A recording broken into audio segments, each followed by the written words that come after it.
साधु श्रद्धावंत वासनावंत पिन्नात्नी අද අපි සාකච්ඡා කරන්නේ විශේෂ කාරණාවක් පිළිබඳව. ඉතින් මේ කාරණාව සාකච්ඡා කරන එක හොඳයි කියලා අපිට හිතුණා. ඒ තමයි බොහෝ දේව ශක්තිලාභීන්ට තියෙන ගැටලුවක් සහ පටලවාගත්තු දෙයක් තමයි අපි කතා කරන්නේ. දැන් මේ දේව ශක්ති ගැන කතා කරද්දී වරම් කතා කරනවා මොකද්ද?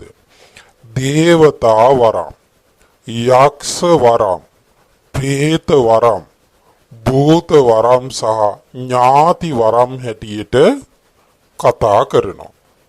එතකොට සිහි වරම, අඩ සිහි වරම, අසිහි වරම හැටියට කතා කරනවා. එතකොට ඔබට තේරෙනවා ඇති එක එක්කෙනා මේ වරම් වර්ග එක එක විදිහට විස්තර කරනවා. එතකොට පුස්කොළ පොත් ගත්තත් ඒ පුස්කොළ පොත්වලත් එක එක ක්‍රමයට තමයි තියෙන්නේ. එතකොට ඒ වගේ සමාන බවක් නෑ, අසමානයි. ඒකට හේතුව තමයි මේ පුස්කොළ පොත් ලියපු යම් කිසි කෙනෙක් ඉන්නවාද ඒ කෙනා ඒ විශ්වයෙන් තමයි ඒ අවශ්‍ය කාරණා ගත්තේ. ඒ කියන්නේ නොපෙනෙන ලෝකේ. එතකොට නොපෙනෙන ලෝකයේ අය දෙන තොරතුරු නොපෙනෙන ලෝකයේ අයවත් හරියට ඒ ලෝකය යන තේරුමක් නැහැ, දැනුමක් නැහැ. දැන් අපි ගත්තොත් ඔබ මනුස්ස ලෝකෙ ඉන්නේ. මේ මනුස්ස ලෝකෙ ගැන මිනිස්සු 10 දෙනෙක්ගෙන් විස්තර ඇහුවොත් එහෙම 10 ආකාරයක් කියන්නේ. ඇයි? මනුස්ස ලෝකෙ ගැන හරි අවබෝධයක් නැහැ. දැන් බලන්න ඔබ ඉන්නවා ඔතන. දැන් ඔබට පේනවාද ඉන්දියාව? පේන්නේ නැහනේ. ඇමරිකාව පේන්නේ නැහැ. එතකොට මේ කතා කරන දේවල් ඔබට ඇහෙන්නේ නැහැ. එතකොට ඔබට මේ යම්කිසි පරාසයක් විතරයි හරියට තේරෙන්නේ. එතකොට අන්න ඒ වගේ ඒ වරම් පිළිබඳව යම් අය විස්තර කරද්දී ඒ වගේ දෝෂ හට ගන්න. මොකද හරියටම කෙනෙක් භාවනා කරලා හිත දියුණු කරලා ඒ ලෝක ගැන දේශනා කරනවා නෙමෙයි. එතකොට බුදුරජාණන් වහන්සේට කියනවා ලෝකවිදු, ලෝකේ අවබෝධ කරපු කෙනා. එතකොට බුදුරජාණන් වහන්සේ ලෝක ගැන හරියටම දේශනා කරලා තියෙනවා. ඉතින් අපි මේ කරුණ ඔබට පැහැදිලි විග්‍රහයක් කරනවා. නිරවුල් කරගන්න අවශ්‍යයිට නිරවුල් කරගන්න පුළුවන්. මේ සියලුම අර්ථ විග්‍රහය කරන්නේ ත්‍රිපිටකයේ රහතන් වහන්සේලා, බුදුරජාණන් වහන්සේ උත්තමයන් වහන්සේලා විසින් ඒ ලෝකෙ ගැන දේශනා කරපු කරුණු එකට එකතු කරලා තමයි මේ විස්තරය කරන්නේ. දැන් අපි ඔබට පැහැදිලිව කියලා දුන්නා දේවතා වරම්, යක්ෂ වරම් කියන්නේ මේ වරම් ඉන්නේ චාතුම් මහා රාජික දිව්‍ය ලෝකයේ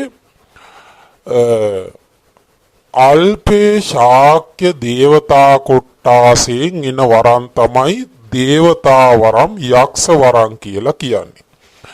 ඉතින් අපේ දේශනාව ඔබ මුල ඉඳලා ඇහුවනම් දැන් ඔබට පැහැදිලි දැනුමක් තියෙනවා. ප්‍රේත වරම් කියලා කියන්නේ සතර අපායට අයිති ප්‍රේතයින්ගෙන් එන වරම්. එතකොට තව කතා කරනවා සමහරු භූත වරම් සහ ඥාති වරම්. එතකොට අපි ඒවත් දැනගන්න ඕනේ. එතකොට දේවතා වරම් කියන්නේ චාතුම් මහා රාජික දිව්‍ය ලෝකෙ සිටින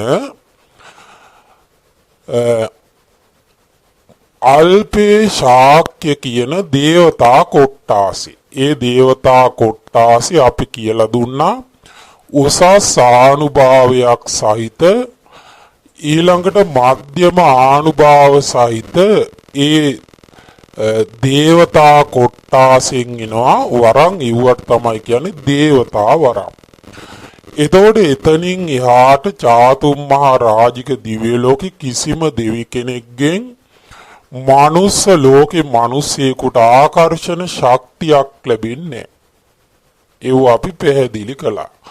තව්තිසාවෙන් ලැබෙන්නෙත් නෑ, එතනින් එහාට ලැබෙන්නෙත් නෑ. එතකොට මේ දේවතා වරං කියලා කියන්නේ ඌවට. එතකොට මේ දේවතා වරං ඊට පස්සේ යක්ෂ වරං. යක්ෂ වරං අපි කියලා දුන්නා. ඒ අල්පේ ශාක්‍ය දේවතා කොට්ටාස ඉන්නවා පහත් ආනුභාව සහිත යක්ෂයෝ දේවතාවෝ. ඒ අයගෙන් එනවා යක්ෂ වරං. එතකොට මේ යක්ක කියලා එතකොට මේ දේවතා කියලා කියන්නේ ඒ අයට. එතකොට අපි කිව්වා ඒ අල්පේ ශාක්‍ය ඒ කොටස් දෙක. යක්ක කියලා කියන්නේ ත්‍රිපිටකයේ අඳුන්වනවා දේවතා කියන්නේ යක්ෂ කියන කොටසට එහා ගියපු පිරිසක්. එතකොට ත්‍රිපිටකයේ දේවතා කියලා හඳුන්වන්නේ චාතුම් මහා රාජිකේ දෙවිවරුන්ට. එතකොට මේ යක්ක කියලා කියන්නේ ඒක පැහැදිලිව විස්තර කරනවා දෙවියන්ට සහ පහත් ආනුභාවයක් සහිත සතර වරන් දෙවිවරුන්ට යක්ක කියන නම භාවිතා කරනවා. ඒ කියන්නේ වෙසමුනි දෙවියන්ට ඒ කියන්නේ සතර වරම් මහ රජවරුන්ට යක්ක කියලා කියන වෙසමුනි යක්ෂය. එතකොට ඒ දිව්‍ය ලෝකේ ඉන්න සියලුම දේවතාවුන් වහන්සේලාට යක්ක කියන නම භාවිතා කරනවා. ඒ වගේ මේ පරිවාර දේවතා කොටස් වලටත් භාවිතා කරන්නේ යක්ක කියන නම. එතකොට ප්‍රේත කියන නම ප්‍රේත ලෝකේ ඒ කියන්නේ සතර අපායට අයිති තමන්ගේ මිය පරලොව ගිය ඥාති. ඒ කියන්නේ තමන්ගේ නෑදෑයෝ හිතවත්තු මැරිලා ප්‍රේත වරන් වලට එනවා. එතකොට ඒ අය ඥාතීන්ගෙන් ලැබෙන වරන් වලට කියනවා ප්‍රේත වරන් කියලා. එතකොට අපි දේවතා සහ යක්ක කියලා කොටස් දෙකක් කතා කළානේ. චාතුම් මහා රාජික දිව්‍ය ලෝකේ අල්පේ ශාක්‍ය ආනුභාවයක් සහිත දෙවිවරු. ඒ අයත් කවුද? ඔබේ ඥාති. ඒ අයත් ඥාති. එතකොට ඒ අය හැබැයි ඥාතීන් උනාට දිව්‍ය ලෝකේ උප්පත්තියක් ලැබලා ජීවත් වෙන පිරිස. ඒ කියන්නේ බොහෝ කාලයක්. එහෙම නැත්නම් මේ ජීවිතේම ඔබේ ඥාතියෙක් මැරිලා ඒ ලෝකෙ ගිහින් ඉපදිලා චාතුම් මහා රාජිකේ ඉපදිලා වරමකට එන්න පුළුවන්. එතකොට එතනක් තියෙන්නේ මොකද්ද? ඥාති වරම. ඒ අය ඥාති. එතකොට මේ പ്രേත ලෝකෙන් කියන්නේ සතර අපායට අයිති. එතකොට ඒත් ඥාති. ඒත් ඥාති වරම් වලට තමයි එව්වත් අයිති වෙන්නේ. ඊළඟට භූත වරම්. එතකොට භූත කියන වචනේ ත්‍රිපිටකයේ තුල බුදුරජාණන් වහන්සේ රහතන් වහන්සේලා පාවිච්චි කරලා තියෙන්නේ අමනුෂ්‍යයන්ට කියන වචනයක්. භූත කියන්නේ. භූත කියන්නේ අමනුෂ්‍යෝ. මනුස්ස කියලා කියන්නේ මිනිස්සු. මනුෂ්‍ය කියන වචනෙට අයන්න දාපුවම අමනුස්ස. ඒ කියන්නේ මනුස්සයෝ නොවන සියලු දෙනාම අමනුෂ්‍ය ගණයට වැටෙනවා. ඒ කියන්නේ බ්‍රාහ්මයොත් අමනුෂ්‍ය ගණයට වැටෙනවා. දෙවියොත් අමනුෂ්‍ය. යක්ක කියන පිරිසත් අමනුෂ්‍ය. പ്രേත කියන පිරිසත් අමනුෂ්‍ය. එතකොට භූත කියන වචනේ නියම තේරුම අමනුෂ්‍ය කියන එක. එතකොට ඕවා එක එක විදිහට පුස්තකොළ පොත්වල එක එක්කෙනා පොත්පත්වල විස්තර කරනවා. නමුත් මේ පාලි වචනෙට නියම අර්ථය ත්‍රිපිටකය තුල ඒ කාලේ පාවිච්චි ඒ කියන්නේ ඒ කාලේ කතා කරලා තියෙන භාෂාව තමයි ත්‍රිපිටකයේ තියෙන්නේ. එතකොට මේ ඥාති වරම් කියලා කියන්නේ දැන් අපි ගන්නවා දේවතා වරම්, යක්ෂ වරම්, പ്രേත වරම්, භූත වරම් මේ ඔක්කොම මොනවද? ඥාති වරම්. ඒ කියන්නේ ඥාතියෙක් තමයි වරම අරගෙන එන්නේ. දැන් දේව වරය කියලා කතා කරනවානේ සමහරු. එතකොට දේව වරයේදීත් ආකර්ෂණ ශක්තියක් මිනිසියෙකුට ලැබෙනවා. ආකර්ෂණයක් ලැබෙනවා. එතකොට මේ ආකර්ෂණය දෙන්නේ කවුද? ඒ තමන්ගෙම ඥාතියෙක් ඉන්න ඕනේ. ඥාතියෙක් ඔය නෑදෑයෙක් හිතවතෙක් ඒ කවුරු හරි තමයි ආකර්ෂණ ශක්තිය දෙන්නේ. දීලා දේව මණ්ඩලයට සම්බන්ධතාවය හදලා දෙනවා. එතකොට දේව වරයකදී ඥාතියෙක් ඉන්නවා. ඒ කියන්නේ ඥාතිය තමයි ඒ දේ කරලා දුන්නේ. එතකොට ඥාතියා පැත්තකින් ඉන්නවා ඒ දේව මණ්ඩලය හරහා යාට වැඩ කරන්න පුළුවන්. ඥාතියත් උදව් කරනවා. හැබැයි බොහෝ විට වෙන්නේ ඒ ඥාතිය පෙනී හිටින්න දෙන්නේ පෙනී හිටින්න දෙන්නේ නැහැ. එතකොට ඔබ තේරුම් ගන්න යම්කිසි කෙනෙක්ට දේව ශක්තිය වරමක් තියෙනවා නම් ඒ කෙනාට ඥාතියෙක් ඉන්න ඔය ඔක්කොම ඥාති වරම්. එතකොට මිනිස්සුන්ට ඕව පැටලිලා පටලවාගෙන එක එක්කෙනා එක එක අර්ථ දක්වමින් එක එක පොස්කොළ පොත්වල තියෙන විස්තර අරගෙන කියද්දී අහන අයට පැටලිලා යනවා. ඉතින් ඒක නිසා ඔබ ඒ විදිහට නිවැරදි කර ගන්න. ඒ කියන්නේ ඔබට ආකර්ෂණයක් ලැබෙනවා නම් කොහෙන් හරි ඔබේ සිතත් එක්ක සම්බන්ධ වෙනවා නම් ඒ ආකර්ෂණය දෙන්න සත්වෙක් පුජ්‍යලෙක් ඉන්න ඕනේ.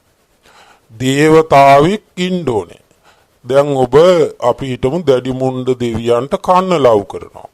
ඔබට ආකර්ෂණයක් ලැබෙනවා. ඒක ලැබෙන්නේ කඩවර දෙවියන්ගෙන් නෙමෙයි.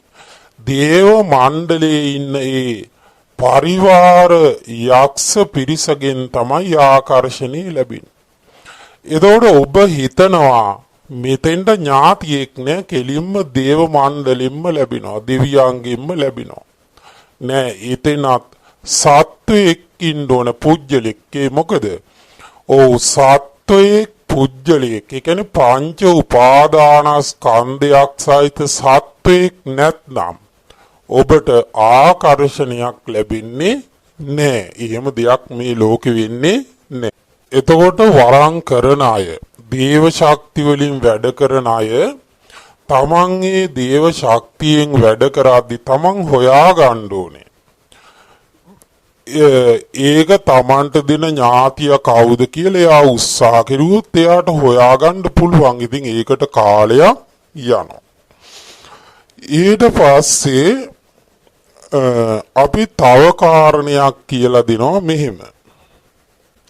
ඒකත් සමහරු පටලවාගෙන තියෙන්නේ, සමහරු මුලා වෙලා ඉන්නවා. ඉතින් මෙවත් දැනගන්න එක හොඳයි. කෙනෙක්ට යම් දැනුමක්, තේරුමක්, අවබෝධයක් ඇතුව යම් කටයුත්තක් කරන් ගිය හැකි.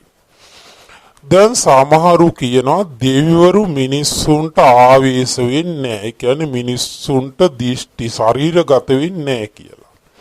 එහෙම ශරීරගත වුණොත් මිනිස්යාගේ ශරීරේ කෑලි වලට කැඩිලා විසික් වෙලා යනවා කියලා කියනවා. එහෙම තමයි දැන් කතා. විනය පිටකේ තියෙනවා ජීවක වෙද මහත්ය දිසාපාමොක් ආචාර්යවරයා ළඟට යනවා. මොකටද? ඔව් වේදකම ඉගෙන ගන්න. දැන් සිංහල වේදකම අද කාලේ ගත්තොත් වේදකම බෙහෙත් ශාස්ත්‍රයේ ඉගෙන ගන්න යනවා. ගිහින් දිසාපාමොක් ආචාර්යවරයා ගාව මේ වේදකම ඉගෙන ගන්නවා. එතකොට එයා ඒක උගන්වනවා. උගන්වද්දී සක්‍ර දෙවියෝ දකිනවා මේ ජීවක කියන්නේ බුදුරජාණන් වහන්සේගේ උපස්ථායක. පාරමිතා පුරාගෙන එන කෙනෙක් බුදුරජාණන් වහන්සේට බෙහෙත් කරන්න පෙරුම් පුරාගෙනම එන කෙනා. ශක්‍ර දෙවියෝ මොකද කරන්නේ? දිසාපාමොක් ආචාර්යවරයාගේ ශරීරයට ආවේශ වෙනවා, දිෂ්ටි වෙනවා. හැබැයි දිසාපාමොක් ආචාර්යවරයා දන්නේ නැහැ. බෙහෙත් කියනවා, කියන බෙහෙත් දිසාපාමොක් ආචාර්යවරයා දන්නෙත් නැහැ. එතකොට ඔය විදියට ඊටාම කෙටි කලක් තුල සියලුම බෙහෙත් හේත් ශාස්ත්‍රේ ඉගෙන ගන්න. ඉගෙනගෙන ජීවක වේද මහත්තයා දක්ෂ වෛද්‍යවරයෙක් බවට පත් වෙනවා. එතකොට ඒ විදිහට ශරීරයට ගිහින් මුකෙන් සක්‍රදීය තමයි කියන්නේ. එතකොට ජීවක වේද මහත්තයා දන්නෙත් නැහැ, දිසාපාමොක් ආචාර්යවරයා දන්නෙත් නැහැ. එහෙනම් දෙවිවරුන්ට ආවේශ වෙන්න පුළුවන් මිනිස්සුන්ගේ ශරීරවලට. එතකොට ඒක ඔබ තේරුම් ගන්න. දෙවි කෙනෙක් ශරීරගත වුණා කියලා ඒ මිනිස්යාගේ ශරීරේ කෑලි වලට කැඩිලා වීසි වෙලා යන්නේ නැහැ. එහෙමනම් දිසාපාමොක් ආචාර්යවරයා කෑලි වලට කැඩිලා විසි වෙලා යන්න ඕනේ. එතකොට ඒ තොරතුරු ගන්න මිනිස්සුන්ට හැකියාවක් නැහැ. මොකද ත්‍රිපිටකය ගැන දැනුමක් නැති නිසා. එතකොට විශේෂයෙන් මෙතන ඔබ තේරුම් ගන්න ඕන බුදුහාමුදුරුවෝ දැන් ප්‍රේතයේ කියන්නේ ගොරෝසුයි ශරීරය. ප්‍රේතයාගේ ශරීරය ගොරෝසුයි. දැන් ওই සමහරු ප්‍රේතයෝ අතින් අල්ලන්නේ. එතකොට ප්‍රේතයෝ අල්ලපුවයි දැකලා තියෙන හරියට පුම්බපු බැලුමක් වගේ නේද? උන්ගේ ශරීරය. එතකොට මේ ප්‍රේතයන්ගේ ශරීරය ගොරෝසුව මිනිස්සුන්ට තේරෙනවා. බැලුමක් පුම්බල අතින් තද කෙරුවොත් අන්නේ වගේ තමයි ප්‍රේතයාගේ ශරීරය. එතකොට යක්ෂයාගේ ශරීරය ඊට වඩා සියුම්. තේරුණාද? යක්ෂයාගේ ශරීරය ඊට වඩා සියුම්. මොකද චාතුම් මහරජකෙන් ඉන්නේ.